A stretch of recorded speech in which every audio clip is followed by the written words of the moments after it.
Welcome to Your Intended Message, the perfect place for leaders and promising professionals who want to convey the intended message for greater success.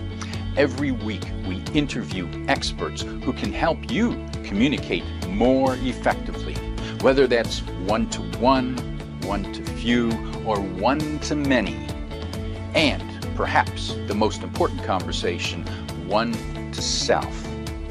I'm your host, George Torok.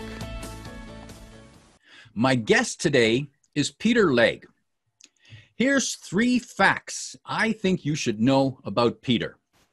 1, he was in the half of the class that made the top half possible. 2, 45 years ago, he got fired, and he turned that experience to build Western Canada's largest independent publishing company, Canada-Wide Media. And 3, his philanthropic life has won him the highest distinction award in British Columbia, the Order of British Columbia. And with that, Peter Legge, welcome to our podcast, Your Intended Message. Thank you, George. Appreciate being here. Very kind. Very kind. Peter, I'm delighted to talk with you. Now, 45 years ago, let's start there. 45 years ago, you were fired, and I know that communication skills, the ability to communicate, is a critical part to your life and your success in both life, community, and business. But 45 years ago, how would you rate your communication skills?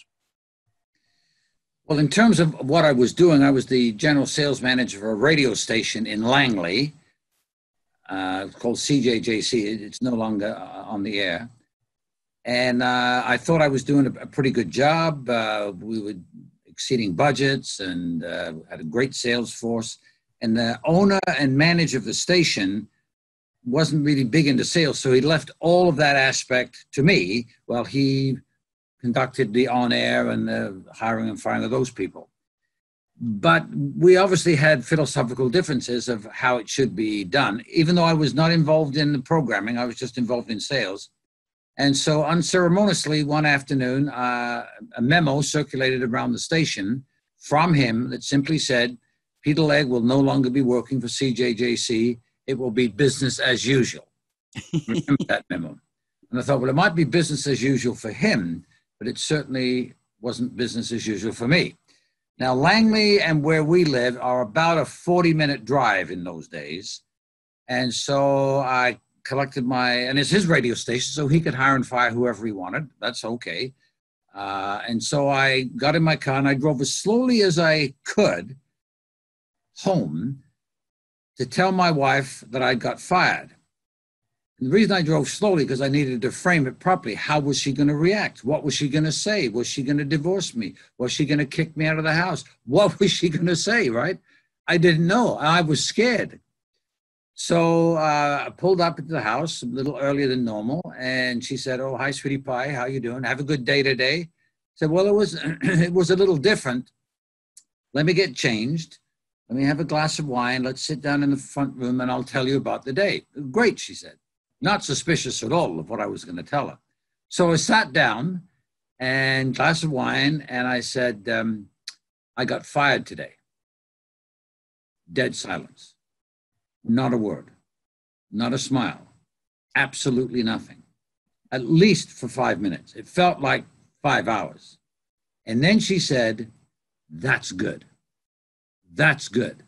You shouldn't be working for somebody else. You're the best salesman I ever know. You're a hard worker. You're dedicated. You're a great communicator. You're made for media.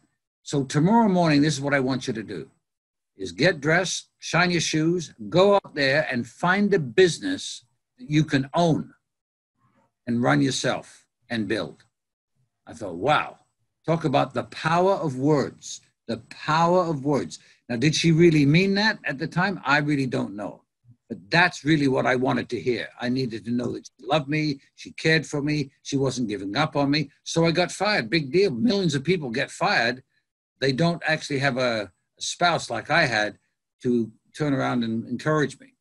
So the next morning, I shined my shoes. I got the best suit I had, and I heard an individual by the name of Al Davidson, who was a big sportscaster in Vancouver. The radio station was CKNW, much like CFRB in Toronto. And he had a magazine called Al Davidson's This Week. It was a television magazine.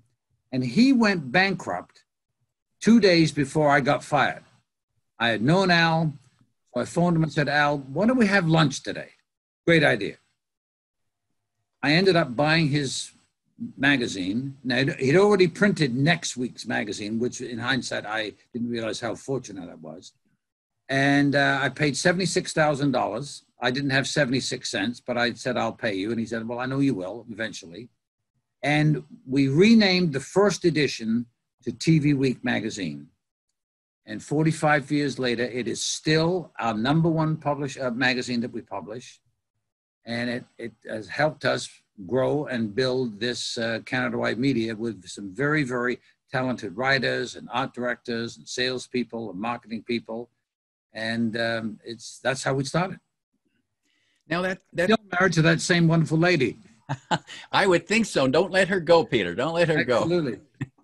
Now that's interesting. That day, your life changed. You received two important, but two very different types of messages. One was the message about being fired, and it sounds like your boss didn't even do it to your face. He put out a memo, which sounds kind of like a chicken way to do it.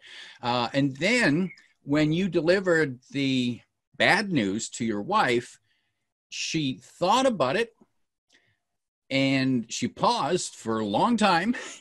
And then she delivered you a very positive, encouraging message. So I can imagine your emotions going down and up that day. It must have been a roller coaster. Yeah, it was. It was. From the moment I got fired until I actually confronted her, I was thinking all kinds of things that she could have done and said, and she did the complete opposite. But it's exactly what I needed. It's exactly what I needed. She made a commitment to marry me and love me through good times and bad times for all time. And then she was being tested, and she came through with fine clever. So we've been married 52 years and are crazy about each other. That's fabulous, fabulous news. Now, in building that so you and then you went out and you bought a bankrupt company for a sum of money that you had nothing, nowhere near. How did you know that was the right thing to do? My gut said that I'm a very, very competent salesperson. And I know I communicate that to people. They don't think they're being sold by me. We do business together. And I knew, given enough time, the fact it was a weekly magazine helped, because I then had another magazine that I had to get out next week, that I had contacts in the marketplace. I'd been in the marketplace for a long time. I hadn't sold print as such. It was all broadcasting. That I knew I could turn this ship around. Al was a great sportscaster, but he was a terrible business person. And so I knew, given time, I could make the sales necessary. We just had a small little, dinky little store that we had. That was our offices. So our expenses weren't very much. We charged for the magazine, by the way. We were only 5 cents a copy. So when that money came in, that basically paid for the printing. So I only had one staff who did all the TV listings, and I did the rest. So it was a reasonable gamble, the one that I wanted to take. Otherwise, I could find myself working again for somebody else, and we might not hit it off in a couple of years, and then I'd be out on the street again. So I don't want that to happen. I got to take control of my life, and I've got to be responsible for what I do. You said you were a terrific salesperson. What were the skills? What were the core skills that you had that enabled you to be that terrific salesperson? Basically, I'm a very good question asker, and I listen to your answers. And somewhere in those answers that you give me, or the client gives me, is the nucleus of how I'm going to sell you. You tell me how to sell you. That's kind of what I say to myself. So when I speak, and I speak to sales guys, well, not right now, but when I speak to sales guys, I tell them about I think I made this up, the marriage proposal close. Okay.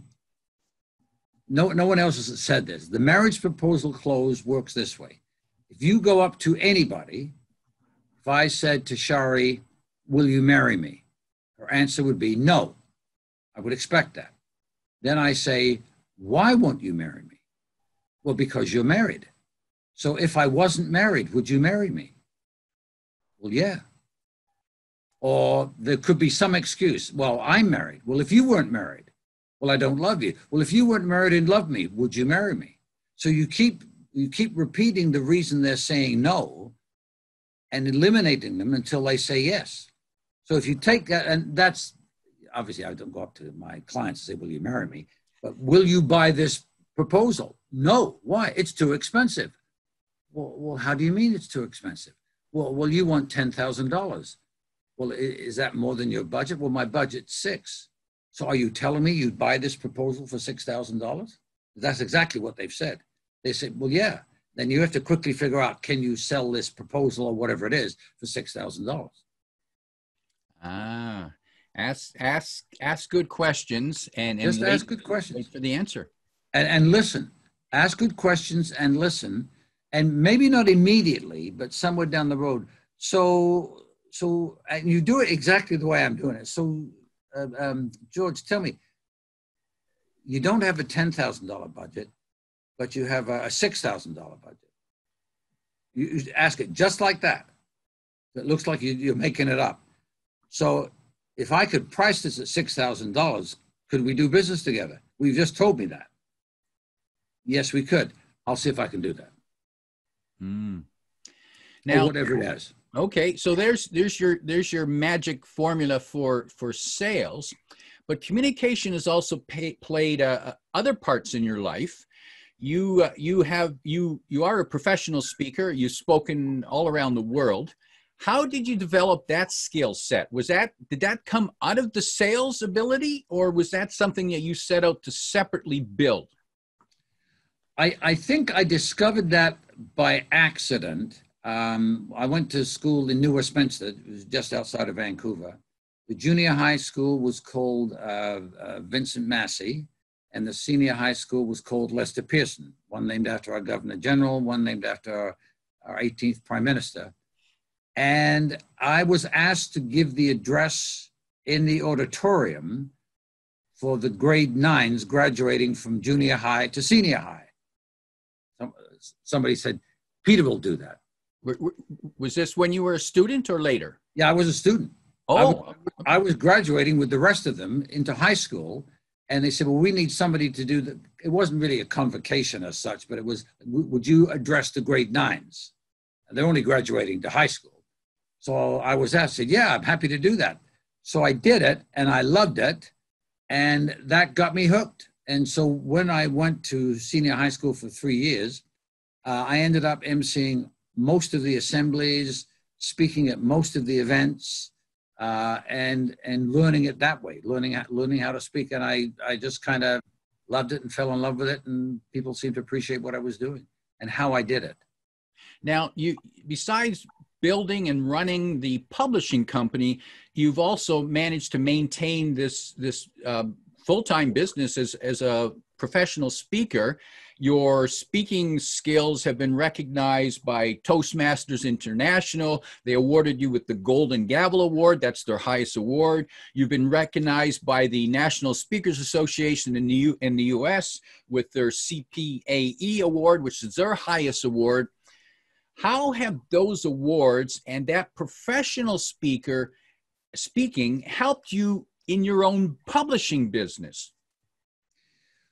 Well, I think every business person needs to spend some time learning how to be a competent speaker, not necessarily a platform speaker where they're traveling the world and being paid for it, but need to learn how to speak, how to communicate. Because if we're going back to what I was just saying a few minutes ago about sales, what is that? That's communicating. How do I communicate with you? How do I get you to agree with what I'm saying? How do I service you so that we can end up doing business together? I need to communicate what my product is that you want that will help your business. So how do I do that? That's why speaking is important.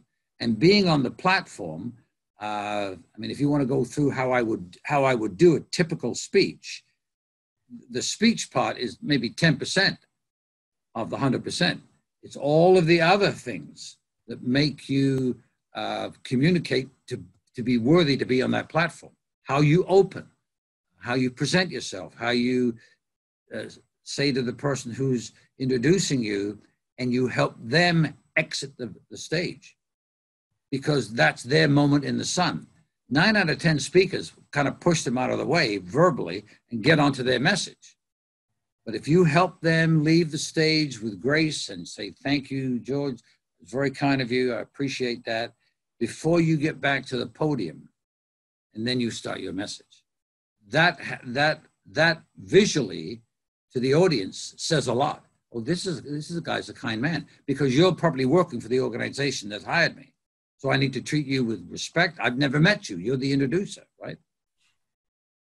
Those are communication skills that not everyone possesses, nor are they necessarily interested in learning them. So it sounds like effective communication goes beyond the words. The words are clearly critical, but it goes beyond that. Absolutely. And treating how you treat people, how you listen, those are critical elements. Yeah. If I'm booked to speak, let's say in Toronto, let's say it's 300 people, let's say I'm the opening speaker the following morning. So I would say to the person who, yes, you're the speaker, yes, this is the fee, this is how you're going to get to Toronto, et cetera, et cetera. Now, what's happening the night before? Oh, could you come to the reception the night before? Yes, I'd be happy to do that. Who would you like me to meet? And they'll give you a list of people you would meet. The president's coming in, the marketing director's coming in. What is his or her name? And you make sure that you meet them. Those are all communication skills. And perhaps the marketing manager is the individual that's going to introduce you. So you talk to them or talk to her and say, well, what's your story? Where did you come from? Where were you born? Et cetera, et cetera. Tell me a bit about you. I might be able to use that after your introduction. I might not. So, Peter, were you a natural at speaking, or did you struggle? I think I was a natural. I didn't know I was a natural. I think my voice and the timing and the ability to communicate was there very early in my upbringing. I didn't necessarily know I had that, but I knew when I started speaking, I can do things differently than other people do. Now, I've noted, naturally, you have a wonderful voice, and that's a gift. I've also noticed in your speaking, you use stories tremendously well. Why use stories? I think stories shape your life. Your story or stories shape who you are today. They've influenced you somehow, which is the name of my current book called, The Power of Influence. And under the influence, both of them are important. You're under the influence of for example, I'm 9 years old and my father has emigrated to New Westminster. My mother, a year later, and I'm the only son. You came from the UK to Canada. Yeah, I came through New York, and my mom and I got on a Greyhound bus and went from Greyhound bus all the way from New York to Chicago to Seattle and then up to Vancouver.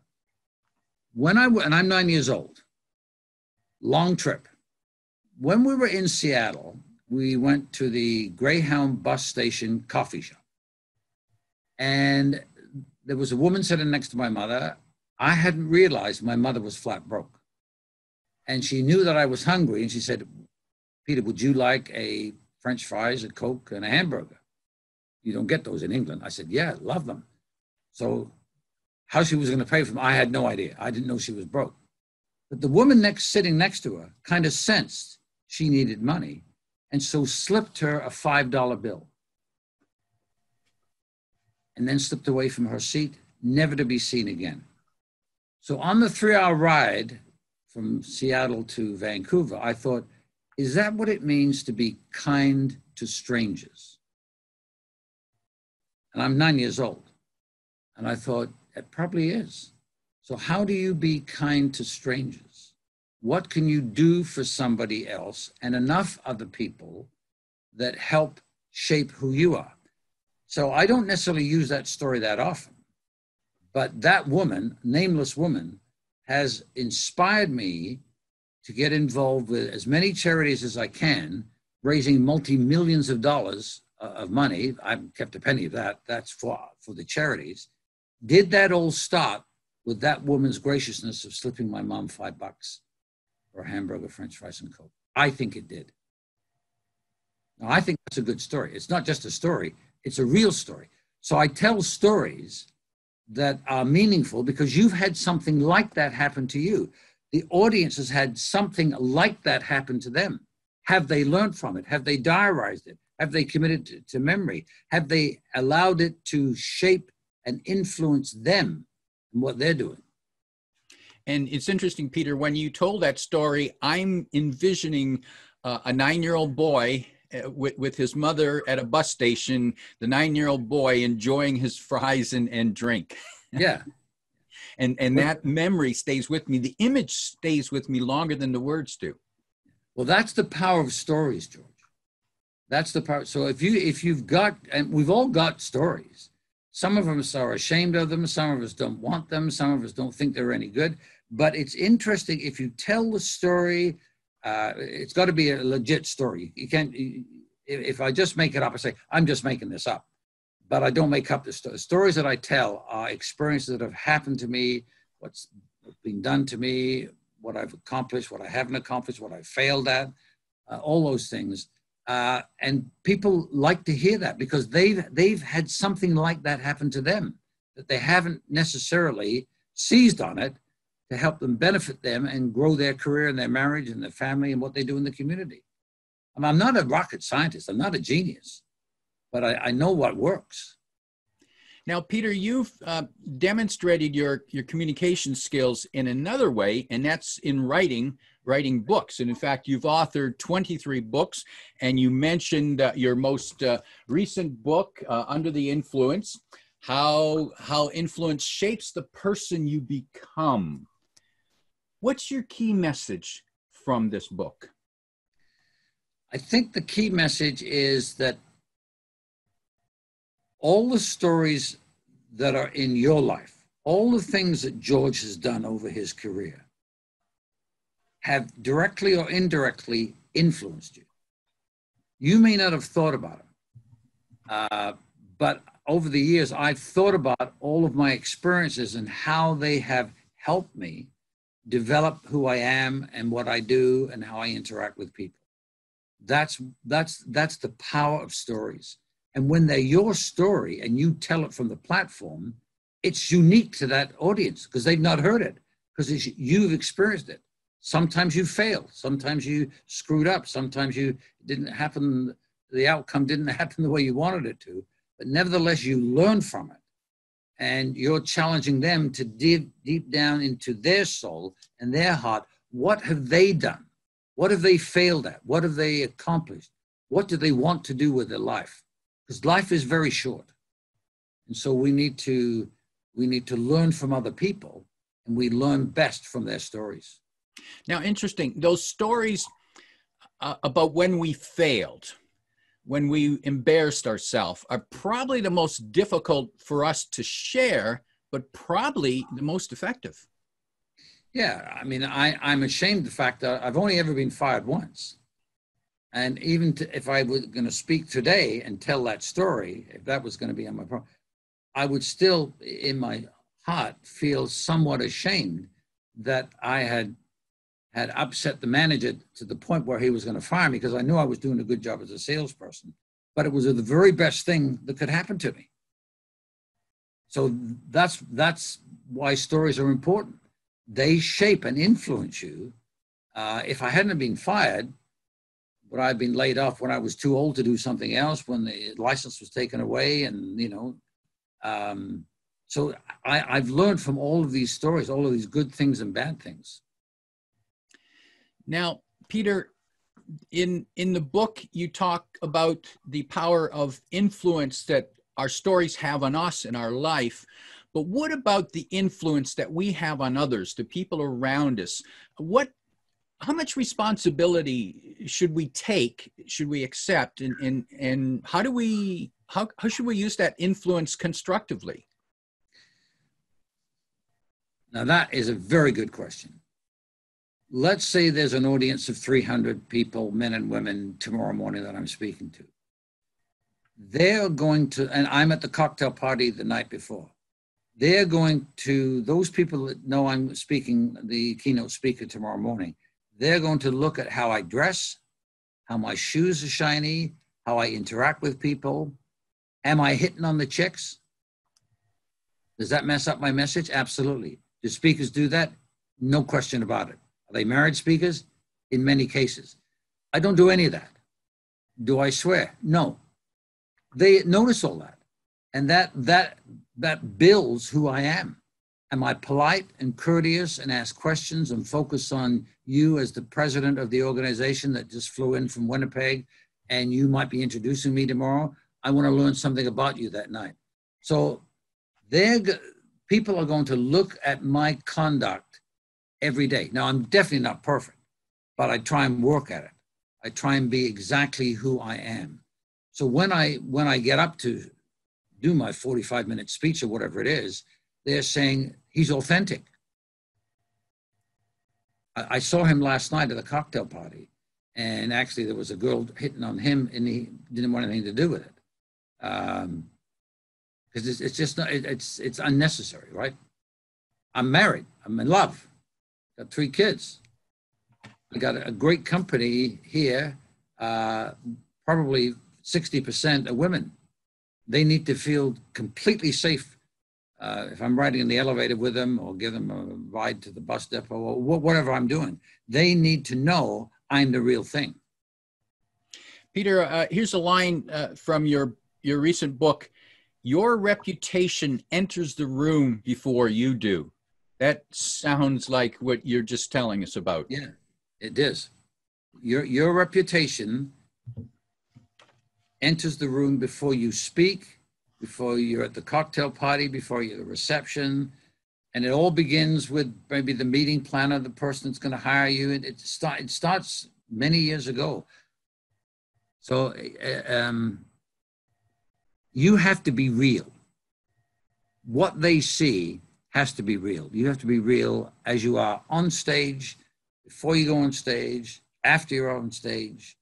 And they're little things, but, I never swear at all, ever. And I notice that if I'm having a meeting with some people who are swearing, about 15 minutes, 20 minutes into the meeting, they stop swearing. I haven't said stop swearing. But one of my friends at the Speakers Roundtable, Danny Cox, says, you are verbally challenged if you can't use good English. You swear, you are verbally challenged. Well, if I'm a speaker, I am not verbally challenged. Here's another line that resonated with me from your book. Every one of us is an influencer, whether we realize it or not. Likewise, we are constantly being influenced by others. So we're being influenced, we're being inundated with messages that others are directing our way. And we, at the same time, as we move through our life, our workplace, the business, the people, we are sending messages, not just with our words, but by how we act. Is that fair? Yeah, that's true. We are who we act we are. That's who we are. We can't be two people. I need to be the same person to you right now as I'm going to be to Shari a little later today, as I'm going to be to someone I'm going to meet and have lunch with. I've got to be the same person. Obviously, we're doing different things, but yeah, we got to be the same person. People need to know People need the general, this guy's a good guy. This guy's a good guy. You can trust him. You can believe him. You talk about Jimmy Patterson. You talk about Joe Siegel in Vancouver. Whatever they say is exactly what they're going to do. Whatever they say. They say they're going to do that. You don't need a contract. It's done. Whatever it is. Could be the right decision. Could be the wrong decision they've made. But if they said they're going to do it, they're going to do it. Their reputation and their integrity is critical. And people notice that. And people are drawn to that. They're drawn to your integrity. They're drawn to you of how you conduct yourself and what you stand for. And it's not necessarily what you say, it's what you do and what you may never meet that person. Peter, as a polished communicator, both in writing and in speaking, and of course, the reason we communicate is because we want to make things happen. We want to have results. So for yourself, what has been your proudest moment that the thing that you made happen because of your communication skills? I was an entertainer on a cruise ship from Vancouver to London 53 years ago. And I was told by the cruise director, you've got to buy some drinks down at it was first class and tourist class. You must go and buy drinks for the tourist class a couple of times a week and sign it to your cabin, what have you. And that night I met a woman in a group of people named Kay. Now, the last thing I was going to do was get involved with a female. I was going to go to England to be a superstar, et cetera, et cetera, et cetera. That's where my dreams were, right? That's where my big dream was. But something happened. And we got married 8 months later. And we're still married 52 years. That is the highlight of my life. The fact that I met this woman and I thought, this is completely unusual for me. And she was engaged to another guy. And I had to convince her that, no, he's not the guy for you. I'm the guy for you.